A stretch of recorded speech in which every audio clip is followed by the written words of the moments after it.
On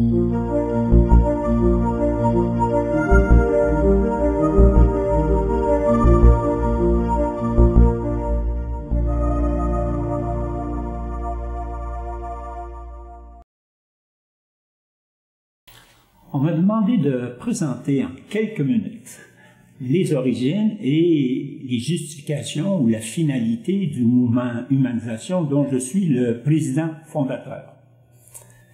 Cette idée m'est venue lors de nos recherches sur l'éducation fondamentale.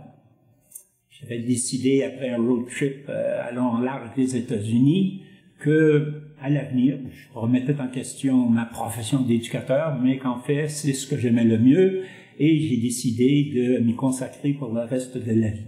Et une des premières recherches que j'ai faites, c'était sur la définition de l'éducation fondamentale qu'on utilisait un peu partout dans le discours éducatif. Et après plusieurs mois de recherche et de lecture, je me suis rendu compte, à ma grande surprise, que ma profession était en fait couverte d'un épais brouillard conceptuel. On multipliait les synonymes, on ne définissait pas les termes, on n'avait pas de véritable finalité.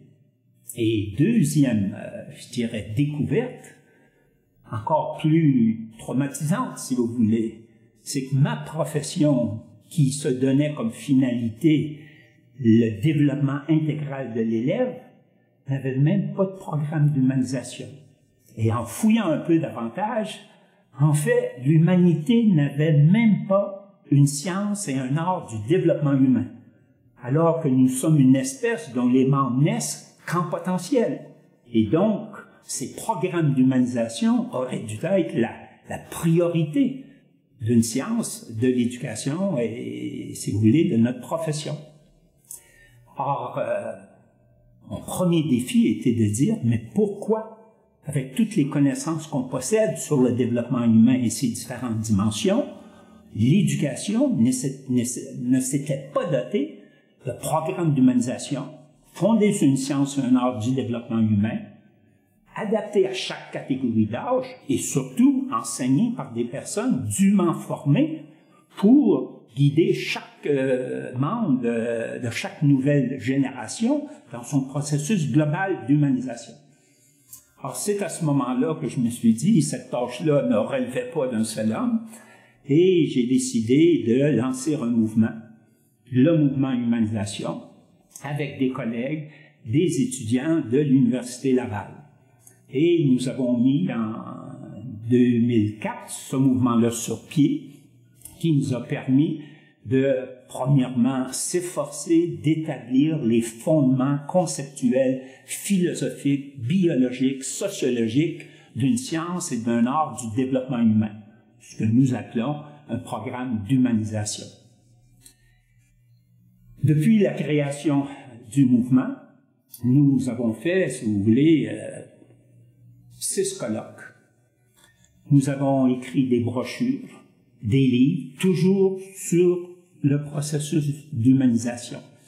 Nous avons même, lors du 20e anniversaire de la Convention relative aux droits de l'enfant, nous avons jugé à propos de préparer une brochure et de la communiquer à l'Organisation des États-Unis, des Nations Unies, en demandant non pas de lutter pour le droit de l'enfant à une éducation, mais le droit à une éducation humanisante.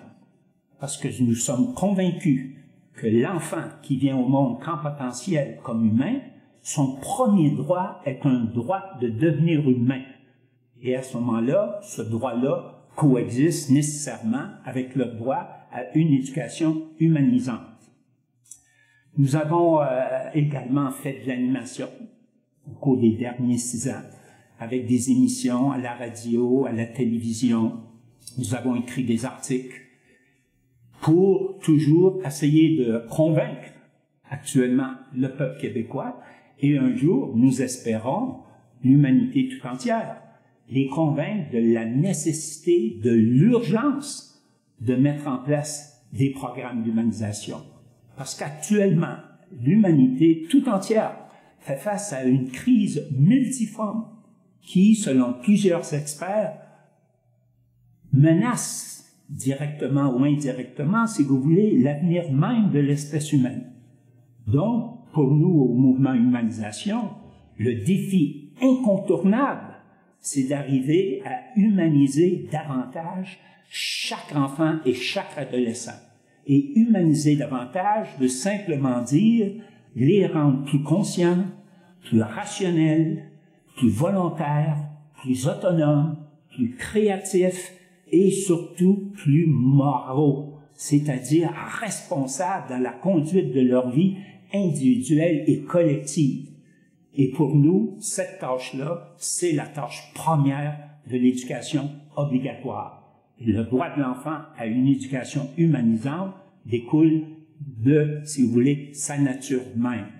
Or, nous vous invitons à participer aux finalités du mouvement, qui est que respecter le droit des enfants et des adolescents à une éducation humanisante. Merci.